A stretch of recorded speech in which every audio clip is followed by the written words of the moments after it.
Sorry, I'm like almost late. That's okay. My comic room flooded Oh like 2 days ago. So I'm in my husband's drum room, so I'm hoping it has proper sound, but I don't have my banners behind me, and I'm all discombobulated, and my cat's in here, who's I know is gonna make noise. no. He's edging his way towards the plastic bags. So Oh, hi, kitty. sorry, Enzo. Sorry. I see you have one of the single brain cell variety. Oh yeah, yeah. Yeah. Um, so how long do you usually talk during these? Till we're done. Oh, no. You have not seen any of my interviews then. Well, I I did Google you, and yeah, I saw a few. I The ran quite a bit. various links. Yeah. Uh, so, um, I guess the best place to start is with your start. Tell us a little bit about yourself and you got Is started in comics. it recording now? Oh yeah, it is. Yeah. Okay, I can do that. Well, comic book reading was in the 90s when I was a teenager. I read Ghost Rider. But actually getting my older brother got me into Ghost Rider, but myself in comic books, I started playing Resident Evil 2 in the 90s, and I was obsessed with it. Obsessed. So when I magically discovered roleplay online, I role played as Claire Redfield for 15 years. And Okay. yeah, and I had this weird idea about an angelic weapon that has a power of souls, and I held on to this thought for like 11 years. And I started role playing with who is now my co-writer. We started RPing the story, and in 2 years we had like 11 novels written. And I was like, maybe we should do something with it. So we couldn't really release it as novels. I'm an amazing storyteller, but I'm a horrible writer. And two, it was written in role play format. So like you had one person writing, and you had another person writing, and an editor had said, oh, you'd have to combine the two of them, and we didn't want to screw it up or anything. So we're like, screw that. So it just got the idea to have a comic book. And it fit so well that I can't believe it wasn't designated from day one. Like my writing fits it perfect. It converts to scripts so easily. And now that I have, I mean, I only started making comics like 8 months ago. Mm. And issue 6 is coming out next week. Or by the time this plays, it's probably already live on Kickstarter. And then issue 7 comes out October 3rd, and issue 8 comes out January 23rd. So we're moving right along. Wow. Yeah, it's called going into debt and not worrying about it. Everyone's like, I can't believe you could do it so fast. I'm like, oh, please, with credit, you can do anything. Yeah. It's like you It's can do not anything with the advisable. right amount of money. Yeah, I mean, it's not advisable, but yeah, here we are. Yeah. Um, my husband made the mistake of saying go all out for 2 years. Probably regrets that now. But yeah, so we already have 11 well, total we have over 100 issues, and in this this series alone it's 50. This is a 50 issue series. So we have 7 done. So, we have a little while to go, Yeah. but we'll get there. We're determined. I'm at least determined to get. I think by the time we get to 24, it'll be, hopefully a little bit more well known, because it's it gets more exciting as it goes. Like this is book 1. It was issues 1 through 7. So this is going to be in a hardcover graphic novel. It's going to be 228 pages, and then book 2 is 7 issues too. And then we went a little crazy with book 3 because it's all Resident Evil 2. So there's like 10 issues. So That was my favorite. That was actually the initial story I had was book 3, and just everything else kind of blew up around it. Um, but yeah, I'm not supposed to have favorites, but book 3 is my favorite. So All right then. Yeah, so I read the ones you sent me. And I mean, it's definitely, uh, with the with the disclaimer that's in the first couple of pages, like, adult content, graphic language, violence, gore, and horror-filled fun. yeah. Uh, Yeah, there's a lot of, I mean, it's I get asked all the time, like all even today, I get asked all the time from parents, what is this rated? And I said, there's a lot of cursing. They're like, we don't care. I'm like, there's a lot of gore, like we don't care. I was like, there's no nudity. Okay, we'll buy it. I was like, yeah, okay, whatever floats your boat. So apparently nudity is where they draw the line. Which you would think about it if you think about it, a hardcore, really, nudity is like the most natural. There isn't any in ours, but I mean, when you come to think of those 3 things, nudity is pretty, natural. But nope, that's not, that doesn't matter. yeah. Um, It's like you're more likely to encounter a naked person than a vampire. yeah, anytime. I mean, I'm pretty sure it's more common. Um, I don't know for sure. I don't have any sources, but Yeah. I'm pretty sure. But yeah, so it's Buffy the Vampire Slayer meets Supernatural and Silent Hill and the Resident Evil world. So everyone's like, Yeah. that's a mouthful. And I was like, I know, I say it all the time. It is a lot to say, trust me. Yeah. I mean, it's definitely sexy though. Yeah. I mean, while there is no blatant nudity, I mean, you do have, our main heroine Sarah in a shower in one Yeah. panel, with some strategically placed steam. Yeah. Uh, It wasn't at first. And I was like, you have to put a little steam there. yeah, Which my brother was not thrilled with, but I was like, no, there has to be some steam. yeah, So I got clients that are gonna read this. So yeah. I don't know why there's a shower scene, but there's 2 of them in the entire series. And it's only because like when you're writing it, you're kind of like, well, she's covered in gore and guts and stuff. She kind of needs.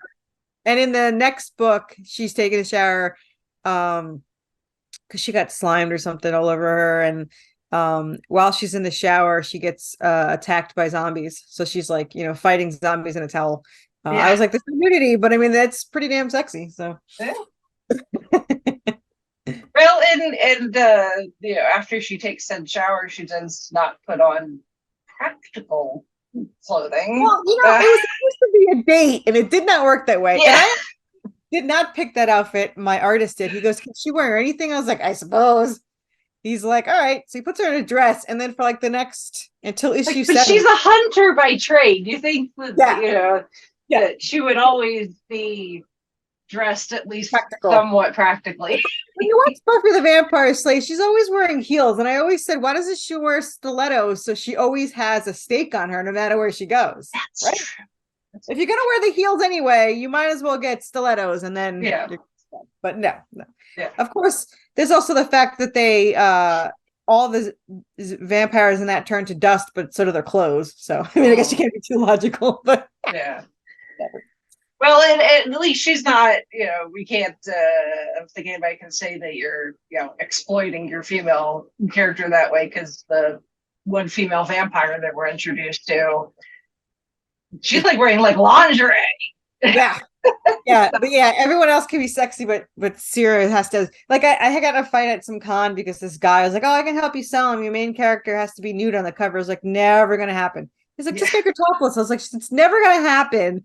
The farthest I would ever go is do like the vampire topless or something. Like it would never be Serafina. She's just my character. I've had her for so long, and I'm super protective of her. And I had to tell someone because I set up for a cover from an artist yesterday, and I was looking at his work, and they were all done really nice, but there was always a topless cover as an extra. And I was like, so after I set it up and whatever, I was like, oh, wait, just so you know, I don't need a topless cover. I don't know if I have to tell you that. He goes, oh, yeah, I'm so used to doing them. Yeah. I was like, she could be incredibly sexy without, taking off her clothes. So, yeah. Yeah. Yeah. So, but you know, regardless of that aspect, I mean, she's definitely. Yeah, I only have read the first four first four issues, but I was it's like, I don't know. obvious. I Yeah, couldn't I mean, there's a lot of stuff that we're gonna learn as things go along. It's Um, so hard um, not to tell it all. It's such cool stuff. yeah, So so hard. I'm assuming that at some point, or at least along the way, that we'll see maybe in flashback or whatever, some of what she went through to learn the skills that she has up to the point where we meet her during that 10-year gap. Yeah, everyone wants the flashbacks. Well, I'm probably gonna do a flashback. Obviously, we didn't have to do that in when we're writing because it was just for fun. But I want to do flashbacks of that. And this might be a little confusing but enticing at the same time. I want to flash back to how Chamomile screwed them over. How he said I had to separate them. Don't you think that hinting at the prophecy being wrong. Mm-hmm. In you'll see it in like issue like in book 5 or something when you find out what happened. But I kind of want to flash back to it like really like just flashes of small scenes because it's such a cool scene and I absolutely love it, but I obviously can't say it yet. Yeah. But I can do it in parts where it's kind of like what the hell was that? What did I just see? And it could just be like kind of thinking about it. I mean, even just the few issues that are out now. I mean, obviously there's still a lot of world building to go and a lot of explanation, but like within the first four issues, you get you find out that our two main characters, one is the descendant of an angel, the other one's the descendant of a demon. Like, here's some information that's like huge.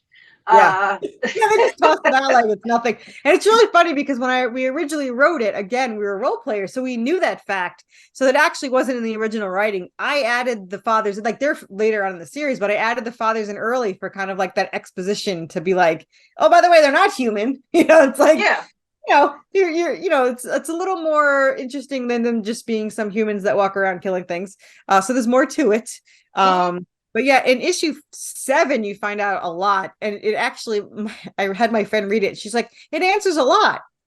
And now there's 1,000 more questions. I was like, yeah, I know. Well, you give some, you take some that away.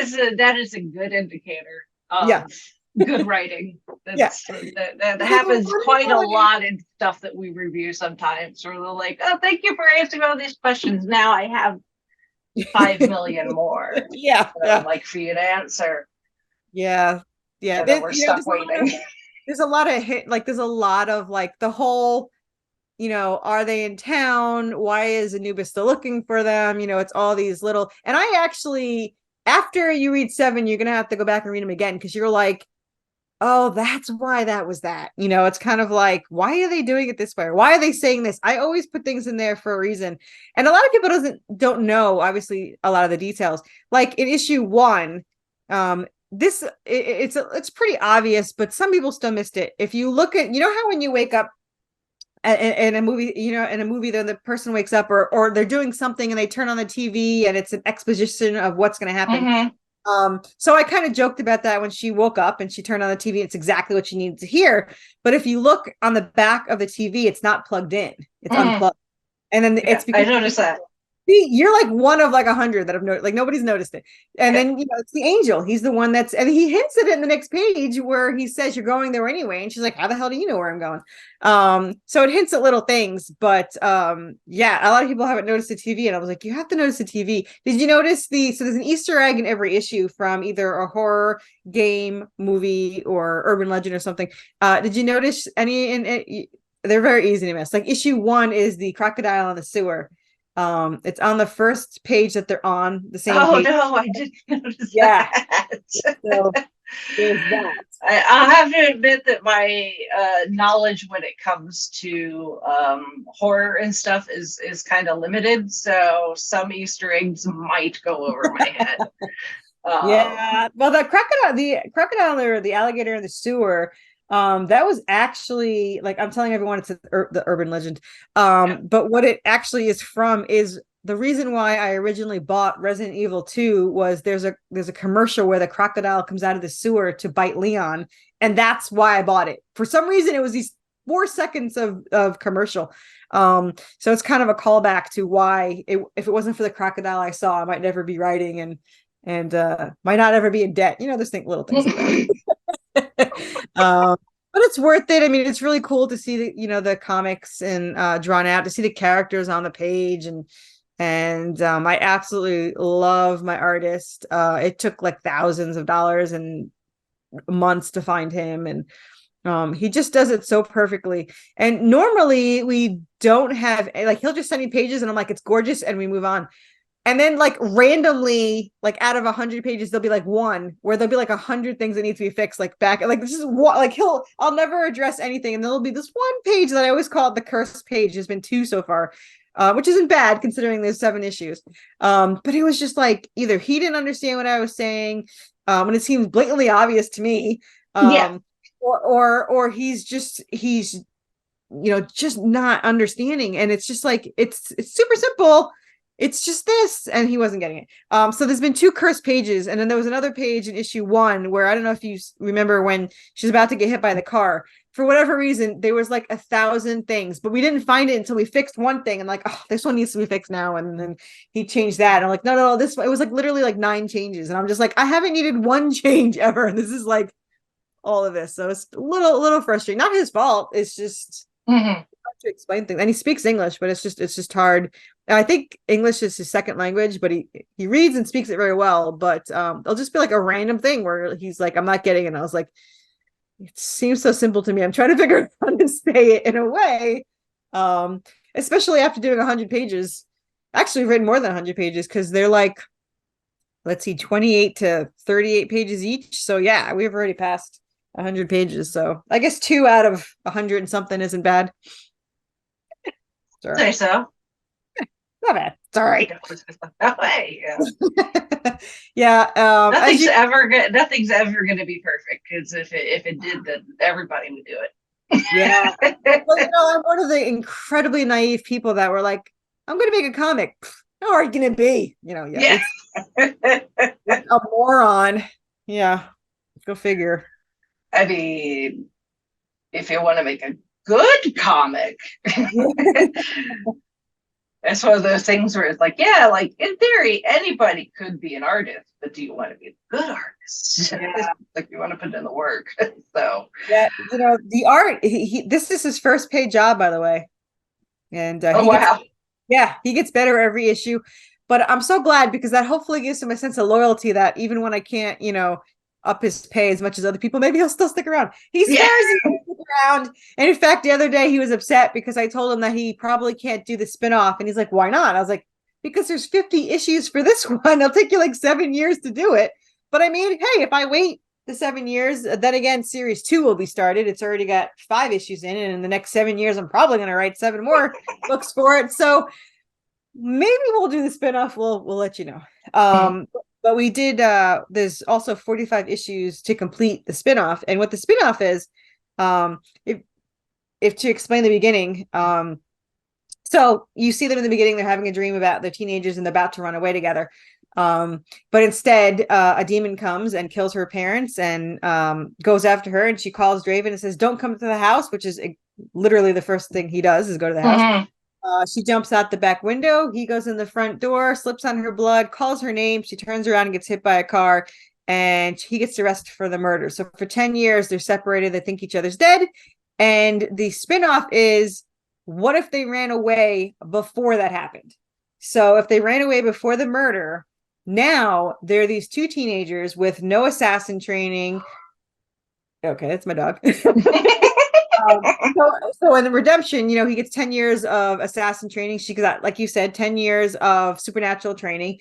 So as teenagers, they don't have that. So you have these 2 teenagers who have been away from their homes. They have no training whatsoever. They don't even know that the supernatural exists yet. And now they're on their own while everything's chasing them. So you have that kind of like, you get to watch them grow and turn into the badasses that they are, which was a a joke at first to be like, oh, we felt guilty. They lost those 10 years. We feel kind of bad for them. So then we tortured them more, but now as teenagers. So we tried, didn't work out as well as probably should have, but it was a really awesome story. And it came out so much better than I thought. And that's 5 novels too. And it wound up being like 45 issues, I think, or something like that. Yeah. Well, I mean, alternate timelines are always, Yeah. I think, always popular. Well, it was People so always funny. wonder what if. Yeah, it was. I love what ifs. Like I loved what ifs when Marvel did it. I love what Yeah. ifs, whatever. But it was so funny because none of it was planned. We just kind of, well, we never plan anything. We just kind of write. But there are allies, sort of, if you can call them allies, somewhat allies in Redemption that wound up being their enemies in the spinoff because of the timeline. And then you have enemies in Redemption that wound up being their allies due to the timeline. And it wasn't planned. It wasn't until it was over and I'm like writing the epilogue where I'm like, this guy's evil and this one is, and they got screwed over in this one. So this one helps them out and they wound up being, partners instead of enemies. And it was kind of cool how that kind of worked out. I mean, the most evil are still the most evil. I mean, Davies, you've met him for like 2 seconds on issue 1. He's actually the worst. He's a human and he's like worse than the demons. Like he's just the worst. So he's the worst in everything. But Seth is in both of them. You haven't met a couple of the other ones yet. They're in book 3. We have 2 new main characters, 2 survivors in the zombie infested city.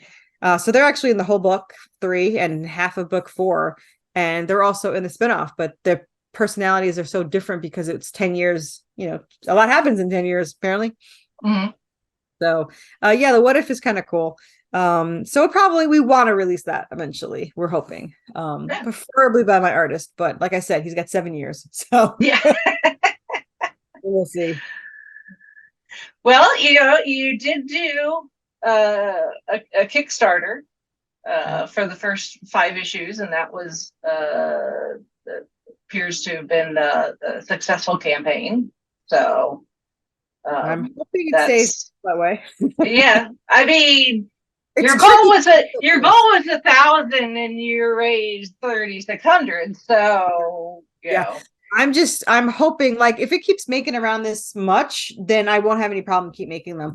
But I'm so nervous because they're so close together that money's tight for people, and I did give them Christmas off. I was very nice, and I was like, guys don't have to look at me at all between November, December, and half of January.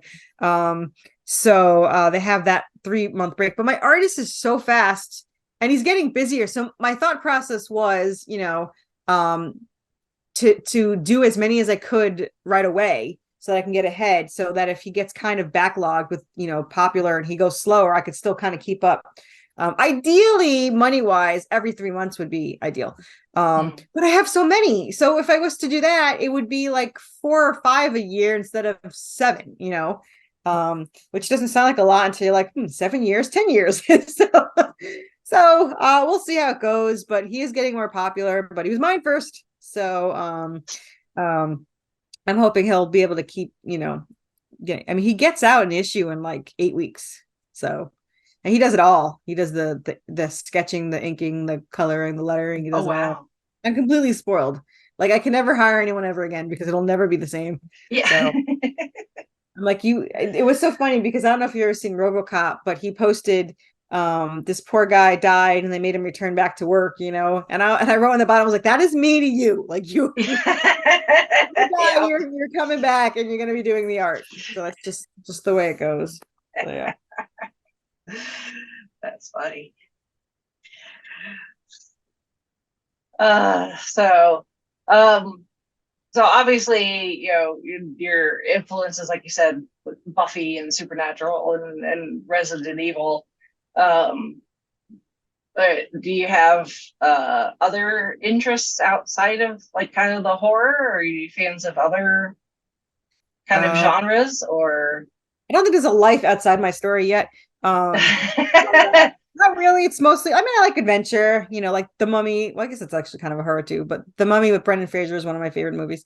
So, but yeah, I've been eat, sleeping, and breathing this story. I will say there's something unique about it, which I always forget to say.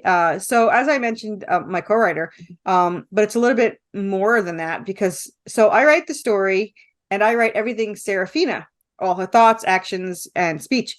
My Mm-hmm. co-writer writes all of Draven's thoughts and speech. So they're two completely different personalities that you're reading when you get to read the thoughts and their speech and all that.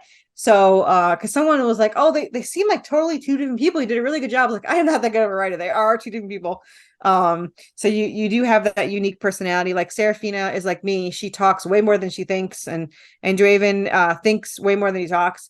Mm-hmm. So they're a little bit different in that aspect. But yeah, it's completely different. So, but that's role playing. I don't ever write anything Draven, and they would never write anything Serafina. So Yeah, yeah. but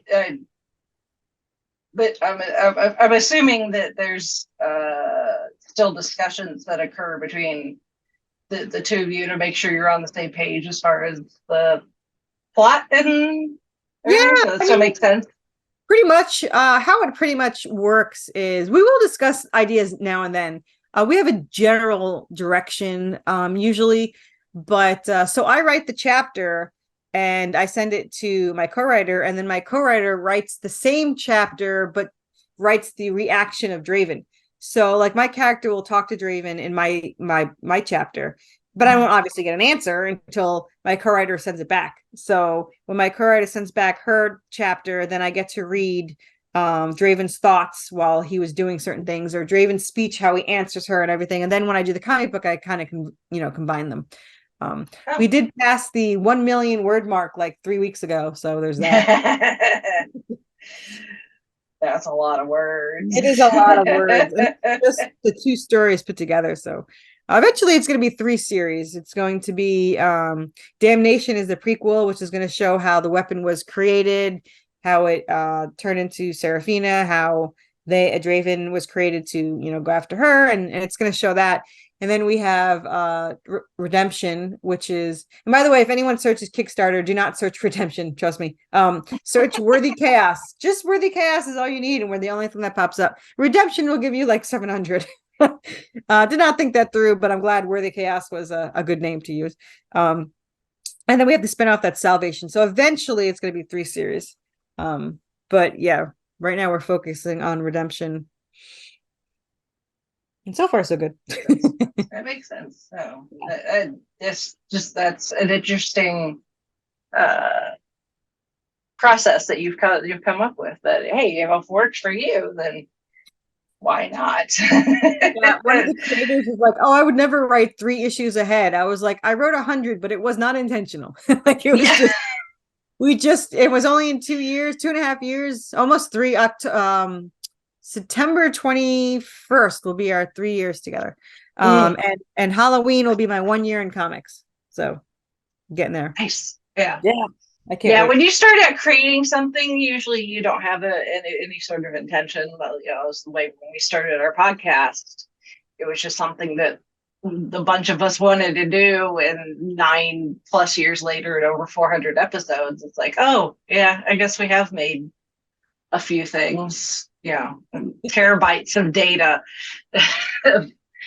raw recordings and imagery, and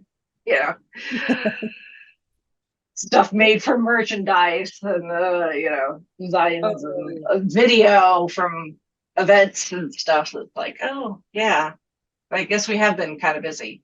Yeah. You don't really think about it when you're in the middle of it, and then after a while you look back and you're like, Yeah. It was so funny because I was in one of these interviews with Rob Motari, who has an amazing series called Nightwolf. And they were like praising him. They're like, how, what issue are you on? He's like 7. And he's like, that's amazing. How long you been doing it? He's like, about 5 years. And they're like, that's amazing for independence and blah, blah, blah. And they come to me like, what issue are you on? I think at the time it was like 5. And they're like, oh, really? And they're like, how long? I was like, 4 months. They're like, okay. I was like, yeah. So, but it's a lot easier when your artist is faster because he quit his job to do this for you and your stuff's already written. So it's kind of a lot easier than most people. Plus, we already have, having the story right now, It's nice because you know how it ends. I know, it doesn't have like someone's like, oh, does it get worse as it go? Which is a great question on the interview. It's like, does it get worse as it goes? And like has a bad ending like Game of Thrones? And I was like, well, if it did, I wouldn't tell you. But Yeah. no, it doesn't. We write we didn't write the ending first per se, but we did it first when we got to book 5. So it was kind of done. But we didn't really plan it. The way it went is the way it went, and we love the ending, obviously. But yeah, I don't have to worry about the highs and lows of it because it's already, I'm still converting it. I think I just started issue 19 scripts. But for my calculations, it's going to be about 50 issues because it's been about 10,000 words per issue. The only complication is our pages are never the same because I end it where I want to end it. So I'm like, like last night I was going over issue 8, even though it's been written for like 3 months. I was like, let me go over this. And then I was reading, I was like, I don't know, 6 panels with the way my artist does it. And 6 panels is a lot. So I wound up adding 3 pages by spreading it out. So I was so proud of myself for having most of the issues 28 pages. And then I was like, all right, guess we're going to 32 because you have to do it in sections of 4. But I mean, issue 7's 38. So, but I don't charge anymore. So no one can really complain about it. Yeah, someone's like, oh, people don't like that. I'm like, really? They don't like 12 free pages? Yeah, I'm sure they're really going to bitch me out about it. Walk into your local comic shop and like, what is this crap? There's more pages than I expected, and I'm paying the same price. How dare you? How dare you? Yeah, they're like, oh, they like consistency. I was like, I'm independent. I want to end it on a cliffhanger, and people were like, why didn't you do issue 7 and 2? And I was like, well, because then it wouldn't be 7 anymore. It would be 7 and 8. And I said, not only that, there wasn't like this nice break in between. There wasn't like a good area to stop it. I was like, I'd rather do 38 pages than stress myself out over, finding a spot. Plus, now I get the book done sooner, so bonus. Well, and as a storyteller, you have to cater to the story because I mean, anyone who has read anything in their life, I would think, and can recognize something they enjoy versus what they don't, it's going to be because of the story that they're reading, not how many pages it takes. It's like, yeah, you're going to end it where you need to end it. And I mean, at the end of the day, it's like you're adding what, 4, 6, 8 more. It's like, what is that going to make it too thick for your storage? Yeah, it takes so much more room. Yeah. But yeah, I mean, what takes up the most is the fight scenes because you want to show the action. Yeah. And one reviewer, just one, was like, you have too many panels and you should shorten it. And I don't know what he meant by this, but he's like, and use the words meanwhile instead of like doing panels. Like, I have no idea what that means or where that would go.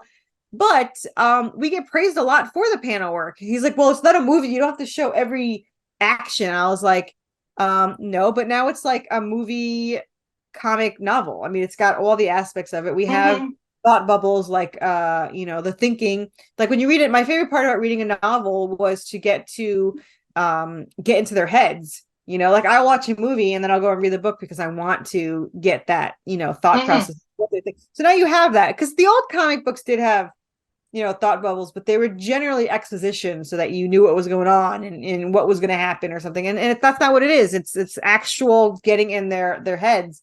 You didn't get I have to give you issue 5. Issue 5 is like the biggest struggle, Draven has because he's struggling with his feelings. Obviously he loves her, but he's an assassin and he's cold-hearted, and I mean he's a demon, so there's that. But he knows he loves her and he just can't get it out, and he struggles with it for like 2 or 3 pages. He's trying to tell her, and finally he just says, just don't leave. Like, that's as romantic as the character gets. Just don't leave. Then she's like, all right. So it's such a weird genre because it's kind of like it's a romance because they love each other, but it's not mushy where they're like spouting poems to each other. but clearly they love each other, and it is an underlining. I mean, the whole underlining point really is how far will you go for the person that you love the most. Mm-hmm. um and it, and it gets obviously more and more intense, and the story title of Worthy Chaos is her. Her blood is angelic, and it attracts lots of evil things, and she causes all of this chaos for Draven, and Draven just says all the time, you're worth it. And so to him, she's the Worthy Chaos. So yeah, but she always feels like a burden, and he always feels not worthy. So there's just a bunch of, two people with a lot of doubt, when the rest of us are like, obviously you love each other. But Mm-hmm. yeah. I mean, that's a very human thing, though. I Yeah. mean, even though you're building a world that's full of, otherworldly, supernatural type things, the fact that you have these two characters that are very, even though they're technically not human, Yeah. uh, Yeah. at least as far as they're, Yeah. they're feeling very human things. Yeah. Doubt. I imagine that Yeah. that as much as Serafina is as a badass and is willing to kick someone in the nuts, uh, if they deserve it, Yeah. she probably hasn't always been that way. Oh no. Yeah. She's had to build up that hardened exterior of I'm not going to take any shit from anybody. Yeah, and that's kind of like the spin-off, why it's so nice, because you could see such a difference in her. That's why Redemption kind of had to come out first, because you see this badass when she's kicking people's asses, but then you go in the spin-off and she's like hiding behind Draven, or blushing because she's embarrassed, or nervous, or whatever, no fighting skills whatsoever. So it is kind of cool to see that change in her as you see certain things. Kind of like in book 2, Serafina, if you notice, she does a lot of things that piss off Draven. She'll just kind of jump into the fray, or Mm-hmm. go for something. She doesn't really, it's not that she doesn't care. Obviously she cares about Draven, but she's been on her own for a long time, and she hasn't someone watching her back. She just kind of goes and does it herself, and it drives Draven crazy, because he's just like, I want to protect you, and you go off and do whatever the hell you want. Mm-hmm.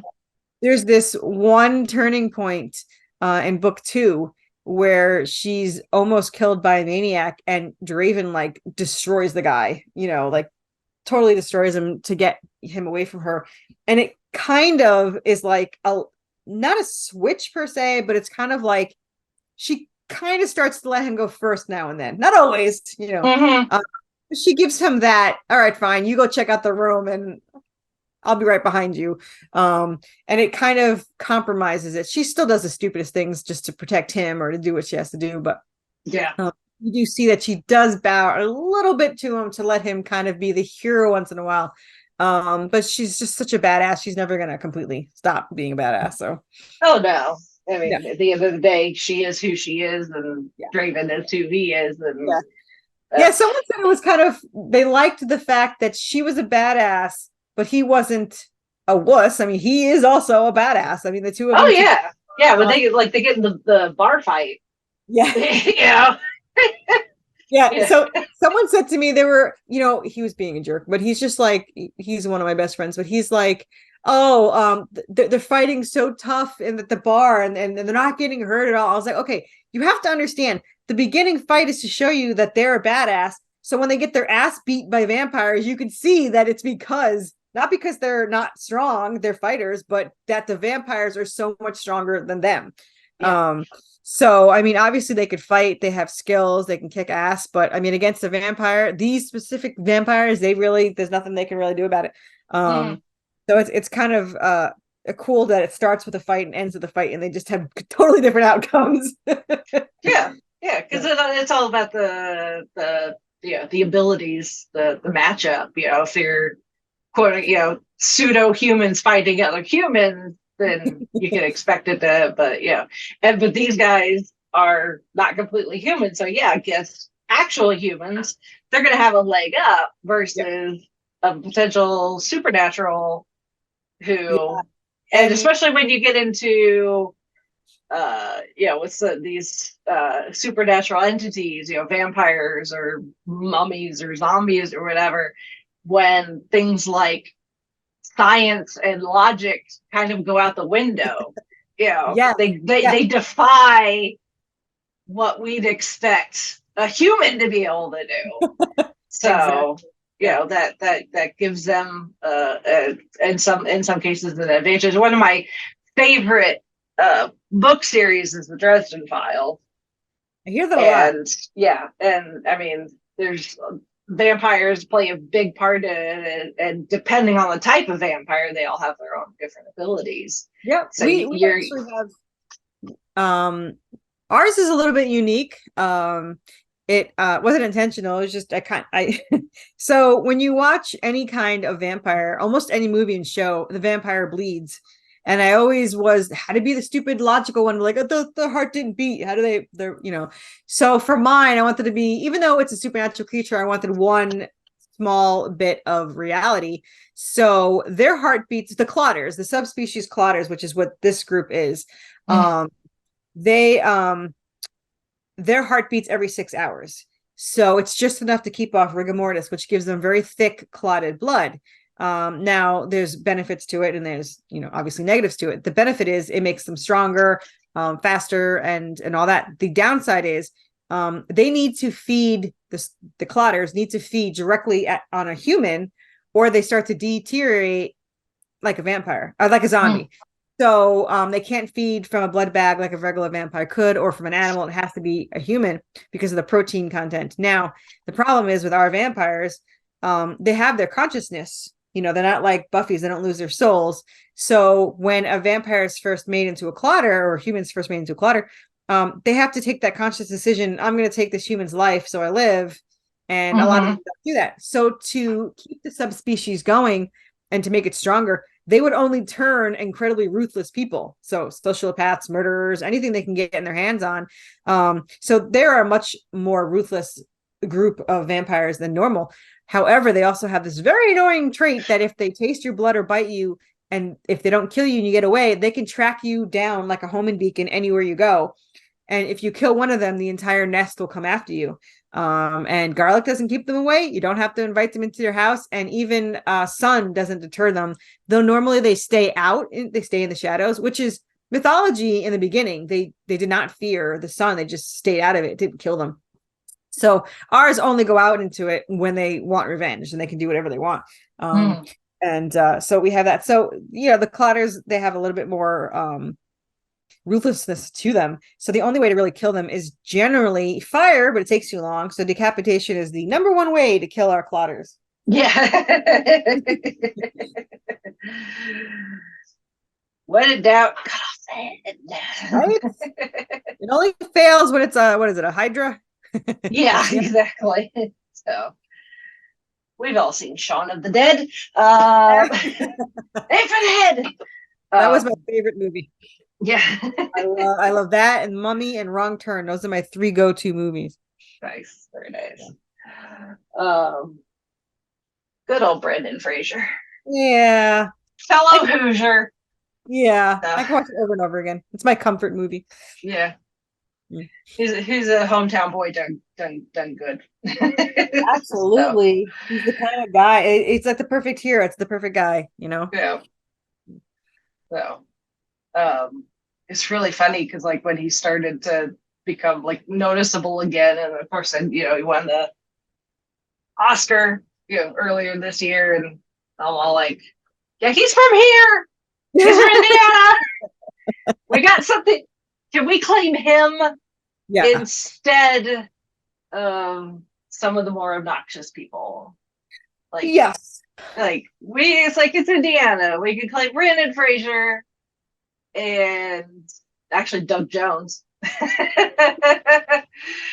the chameleon of himself. But it's like, can we claim like those guys instead of like Axl Rose? I didn't even know he's from Indiana. Yeah, he is. But not that I want to claim him, but I don't have much say over it. So yeah.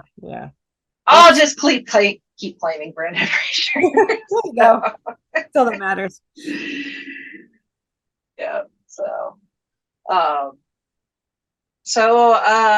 you you touched on this Everything. a little bit ago when you were talking about how when like another comic creator would be asked by people like, how many issues you're on, and you'd be like, oh, that's amazing, and then they ask you the same thing, and they don't you don't get quite the same reaction, and the fact that you've been in comics, like you said, Halloween it'll be a year. Yeah. Obviously being an independent is different than being with a major company. But I mean, what has your experience been like as a woman in comics?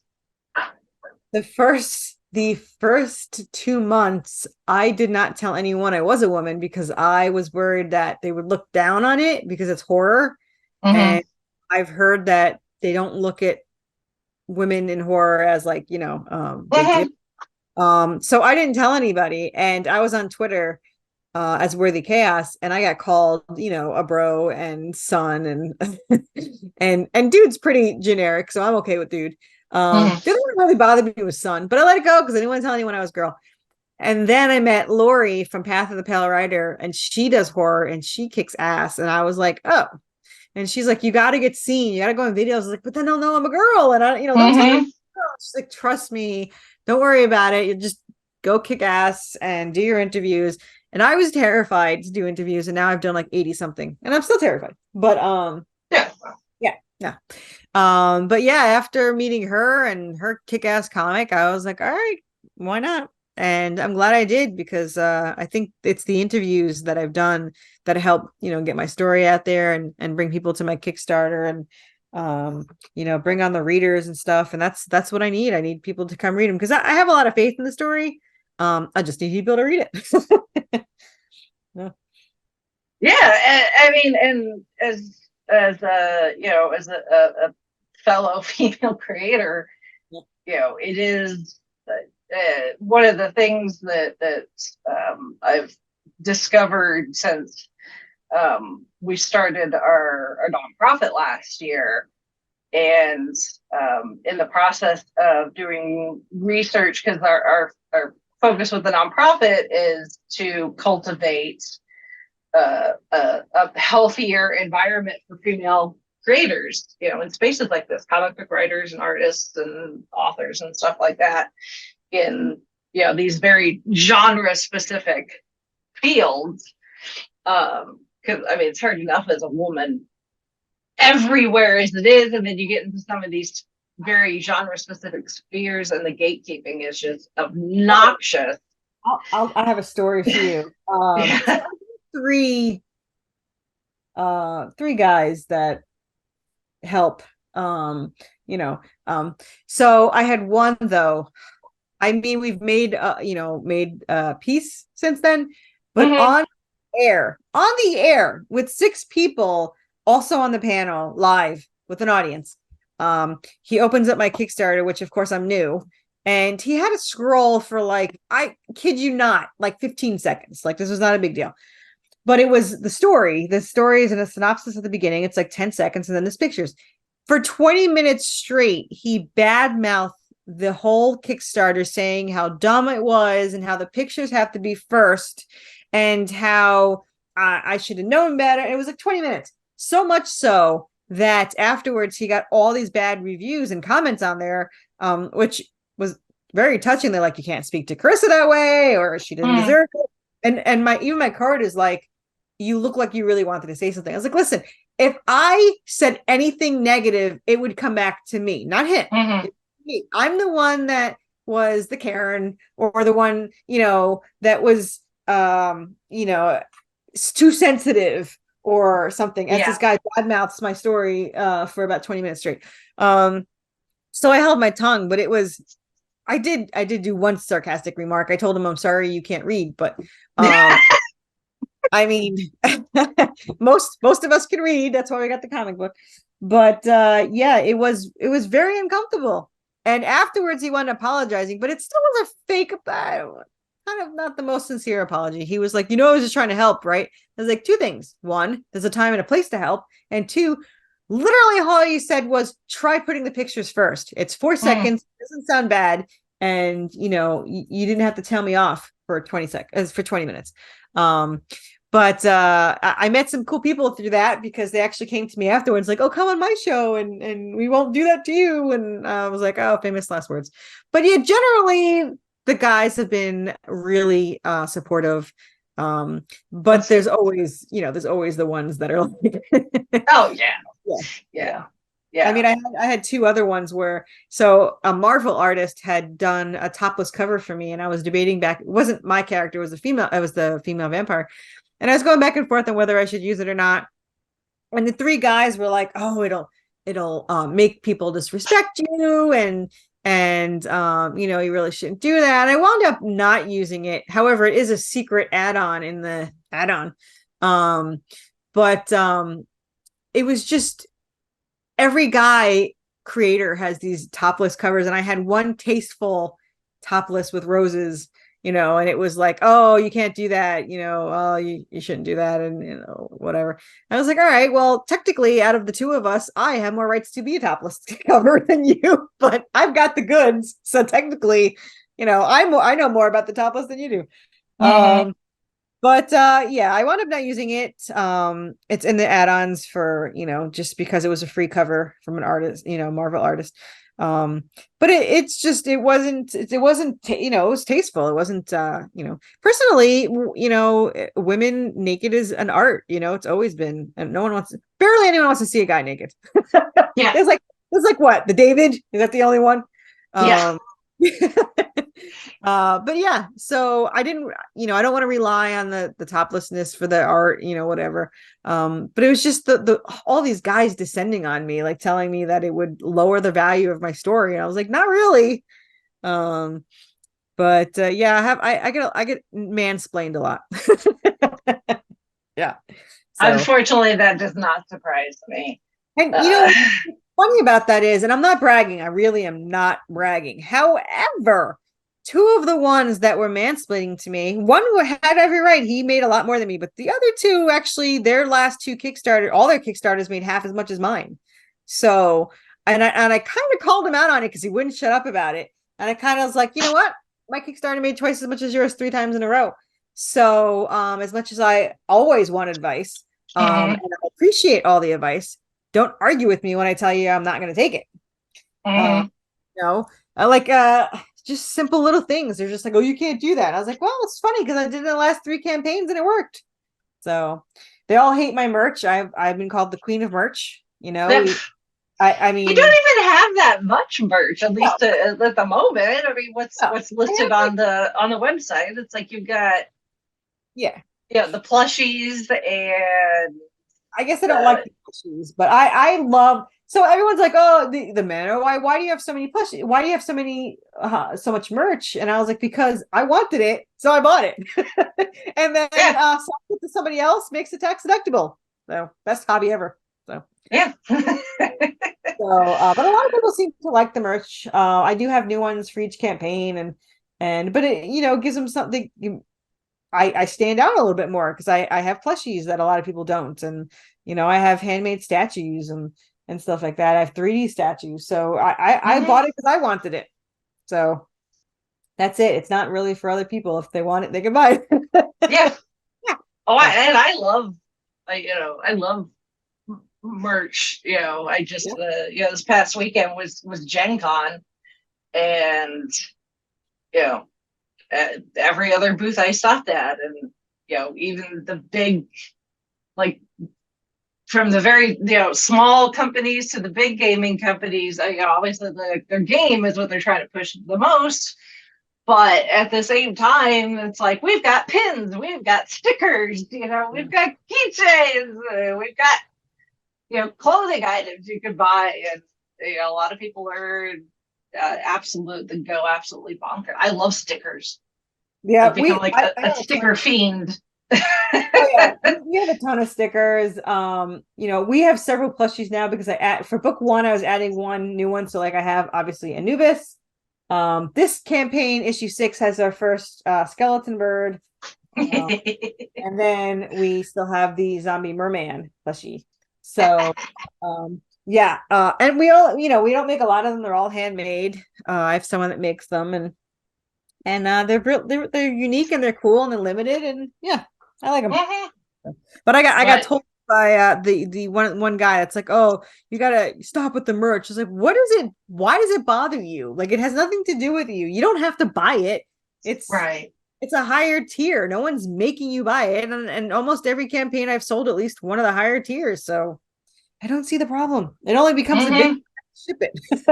Yeah. It's like, damn it, what was I thinking? Yeah. But yeah, my bad. But yeah. I mean, there's something wrong with, like, what are you gonna do? Tell Marvel to stop printing T-shirts with Deadpool on? Yeah. Yeah. Yeah. Sorry, no merch for you. Anything you got in your closet that's got a comic book character on it, you got to throw it out. I mean, it's so funny because I did try the publisher route the first, time, and three of them said, all of them said that I went to, they won't even read my proposal because there's more than 3 issues. And I said, I don't understand what you mean. What's wrong with don't you want more than 3 issues? Like, no, because only 65% that buy one will buy two, and then less for three. And I was like, well, then you have the wrong story. I mean, if you're not getting people to read an issue 4, you got the wrong story. And he's like, well, no one's gonna, read that. You're not gonna be able to keep going. I was like, you know what? Have you seen Marvel and DC? I mean, their numbers go really high. So Mhm.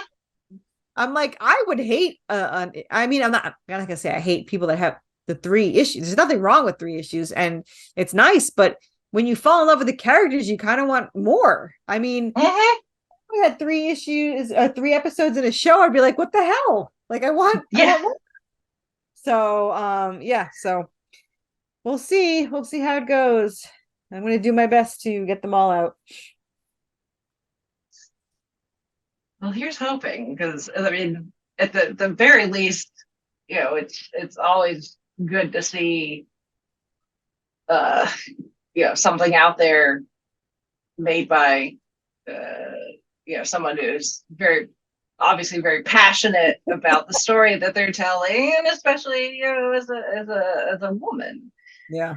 Like I said, our kind of goal with the nonprofit is to help cultivate the environment so that people like you that were hesitant to even admit that it's like, oh, I'm a girl writing comic books, that they won't feel as scared, that they can just come out the door hopefully going, I'm a girl and I write horror comics, or I write science fiction novels, or Yeah. whatever.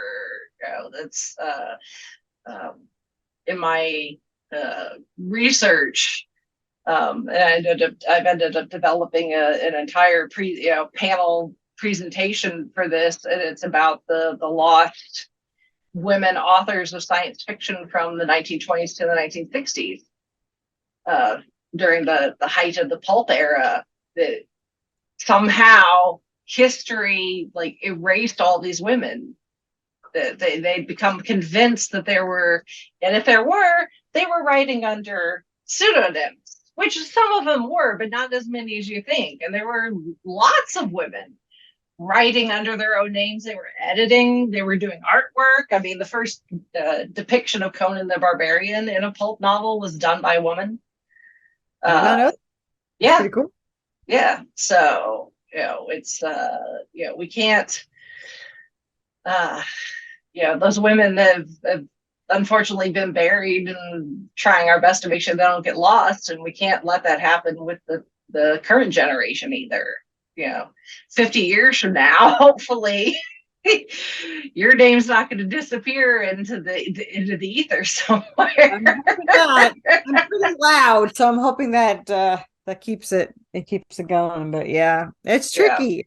it's tricky because Mhm. you gotta every single campaign you gotta keep fighting to bring in, new people. I mean, I was talking, I don't know if you know Madeline, she has an amazing comic, and I asked her, how many interviews did you do this time? And she had like 700 back. I mean, it wasn't even finished yet, and she had 700 backers. I said, how long have you been doing this? She's like 20 years, and she Mhm. still does 20 interviews per each one. I mean, she's been doing this for so long. Mhm. And you just have to keep fighting for. I mean, I'm hoping. In 20 years, having 700 backers, that would be nice. Yeah. Actually, if the caveat is if I get 500 backers, I have to get my first tattoo of the logo. Um, Oh. I've been too much of a wuss to get a There's tattoo. nothing wrong with that. As a Yeah, tattoo so addict myself, yeah. No, I've I'm always prepared. wanted one. I'm kind of wuss. So I figured that if I get over 500, I'm forced to get my logo on me. So we'll see how that goes. Something to look forward to. Just know once you get a tattoo, you might want more. I know I that's what swear, I swear there's something in the ink that's slightly addictive. oh, You know, it may be a while before you get another one, but you're gonna want another one. I'm thinking, yeah, there probably is something in the ink. They're just like, yeah, we put a little bit of nicotine in here, and I swear it's something like that. yeah, So yeah, I went from having like three, three, Hmm. 5 years ago to now I have like 13. So, Nice. I see one on your arm. I can't see what it is, but I could see you had one. but Yeah, yeah, I've got the oh, microphone. nice. Like When that. the podcast hit our 9 year anniversary. I was just No, gonna ask. would have been our 8 year anniversary because this was last year. So when we hit our 8 year anniversary, and then the other show hit 2 years, and then when we launched the non for profit, I got that. So, but yeah, just Nice. slowly getting tatted up all over the place. So, like I said, unless you're completely traumatized by your tattoo experience, you're gonna Well, want more. I already planned the logo I want first, and then if I survive through it, I would love Anubis on me. So I love Anubis. I love I don't know if you know Greek mythology, but Hecate. Mhm.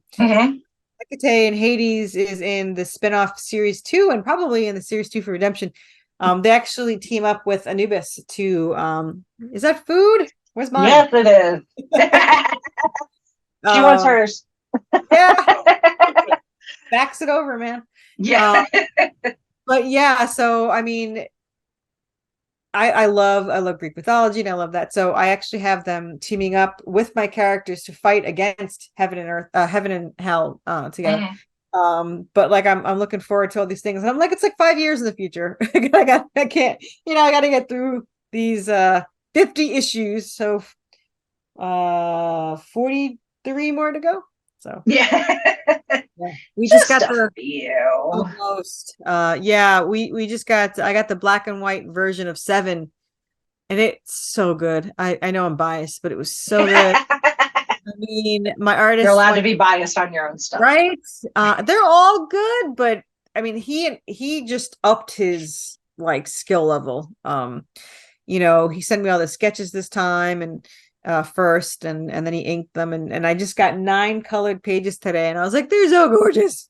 So yeah, but we'll see. And then I'm gonna get the hardcover done, and I gotta buy 500 of them, so see how that Whew. goes.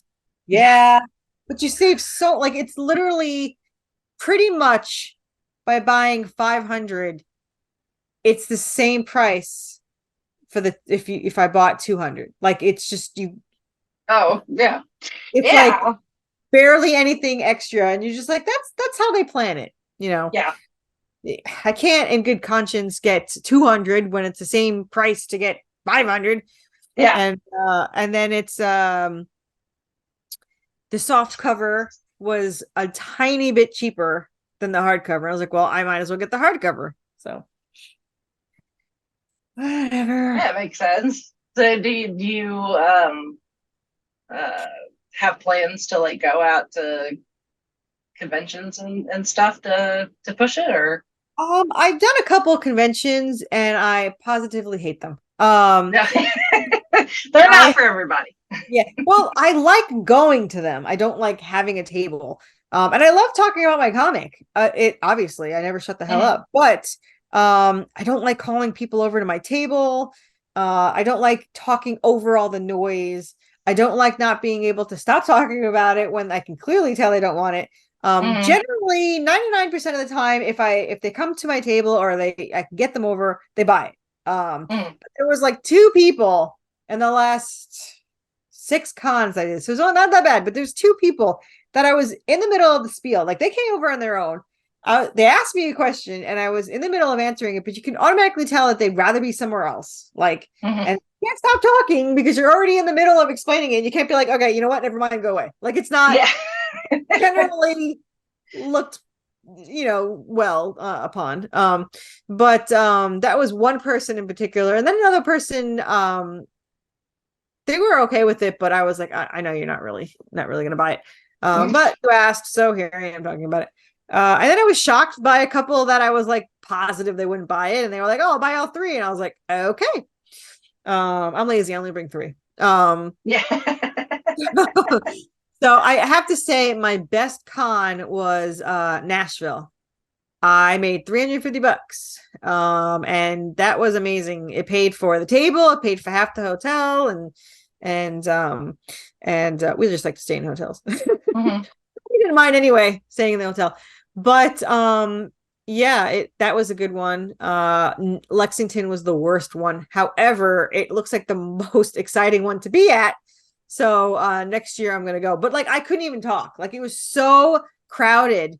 It was like three buildings. It was Mhm. 4 days, and it was it's so loud that I could not pitch my own story. So I just kind of gave up, and I didn't even go on Sunday. I was like, screw it. I seem to do better at the smaller local cons. Nashville did good. Gatlinburg, I did really well. I have Gatlinburg this Saturday. So we'll see how that goes. I went there to see it last year, and it was kind of small but nice, not too Mhm. small. But so far Nashville is the best. I mean, it was just the right amount of size. Like they had some stars there, but not a ton. Like Fanboy had way too many, and everyone like the line for Sean Astin, which I really wanted to do, was 3 hours. So that was not going to happen because I love my husband, but him sitting at the table is like a death watch. So like seriously, like I'd have like a break like for 5 minutes, no one will show up, and I'm like, all right, I'm gonna go. He's like, all right, I'll send you a code word because they can see you typing. So I would be talking to one of the creators or networking, and all I see is kettle corn go across my text, and I was like, okay, he got that from King of Queens, and I was like, that's Mhm. not a code word, that's code words. Um, but yeah, so I have to rush back to the table and uh, save my husband from having to talk about it. Yeah. But Yeah. yeah. I ran into an acquaintance at a Gen Con over the weekend, and he was helping a friend of his. And he joked that he was going to start his own side business of being a professional booth buddy for the people that need, a second I person like at their it. table that's more than happy to be there and knows how to push the merchandise whenever it is they're Oh, selling. let me tell you, that is no joke. I would pay for that. When I was at my very, very, very first con, it wasn't really a con. It was like they told me it was a con, but it was like a flea market for old comic stuff. So there was like no Mm, creator, no indies, no nothing. So yeah. it sucked. However, the guy next to me was an effing genius who could call anyone over if they were a mile away. And he would send them to my table. Oh, have you seen Carissa's stuff over here? She does it. I was like, I should be splitting the profits with you. But that guy he could have sold, anything to anybody. So I was a little jealous. Yeah, I'm great on interview. I wouldn't say I'm great on interviews, but I'm great talking about it on interviews because obviously you can hear and you're not interrupted by you're talking to one and then like two other ones show up. Like I haven't had anyone stop here for 20 minutes and then you all come at the same time. So yeah, I'm not a fan of cons. I had to buy 10 of them before I even had a comic out because that's how this industry works, and I highly regretted it. Again, at least Nashville was good, and I will do Nashville again. But that's probably just Nashville and Gatlinburg are probably the only ones I'm gonna do. Fanboy was okay, but we had literally no internet on Saturday. Like Mhm. I couldn't do any transactions with credit cards. I couldn't even text out. I couldn't do anything. So I'm like, well, screw that then. Yeah. Yeah. Yeah, it's understandable. It's not for everybody. You know, it doesn't work for every person and every project. You know, whatever it is that they're trying to push. I've had tables, not had tables, just been wandering around, and there's pluses and minuses to both. Yeah. So you just kind of got to figure out what works best for you and your brand. So, I'll tell you the I got to meet James O'Barr and that made it all worth it. So well, there you go. I loved I the Crow was such a big influence in my life, and I had the graphic novel since 1993, and when I Mm. had him sign it, I was like, I've been waiting 30 years for this. He's like, well, I'm so glad I didn't die on you. I was like, me too. I was like, I'm glad you didn't die. But yeah, he was the highlight. He's and it's so funny because I had two of my issue ones, and I didn't realize that he'll sign his own stuff for free, which is awesome. His agent didn't look thrilled about it, but it was awesome. No. And the agent snatched that, 40 for the other thing like so fast. But then he signed two comics I had that he had drawn, my trade paperback and one other one. And then I wanted him to sign my issue one. So I put two over and he signed it and he goes, oh, is this one mine? And I was like, yes. Because I would love for him to read my comic. So I was like, yeah. So there you go. I doubt he read it, but I can, for the life of me, can think that he read my comic. Mhm. Okay. Well, that's cool then. So, Yeah.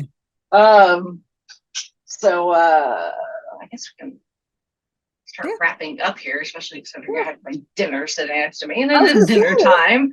yeah, Uh, it's getting cold, man. Come on. yeah. So, I'll put the link to Worthy Chaos has got a website, so that's always good. And searching Um, Worthy Chaos on Kickstarter is the on best way to go. Kickstarter, yeah. Um, So you'll Twitter, have to, yeah, you'll have to let us know when the next Kickstarter goes live. yeah. Well, the next one's next Tuesday. Still, Okay. so issue 6 is August 15th through crap September something. Okay. Um, yeah, if this gets posted before September, then that'll be cool because it'll be Yep. running for about 2 weeks. And then October 3rd is the next one for anyone watching, listen, whatever. Okay. Cool. Great. I really appreciate Yeah. you having me on. Oh yeah, absolutely. I'm glad you sent the message because I'm involved in social media in a lot of places, but especially with the independents, it's a lot harder to come across those people. Yeah. So Someone, I don't remember who, but someone sent me to you. I can't remember.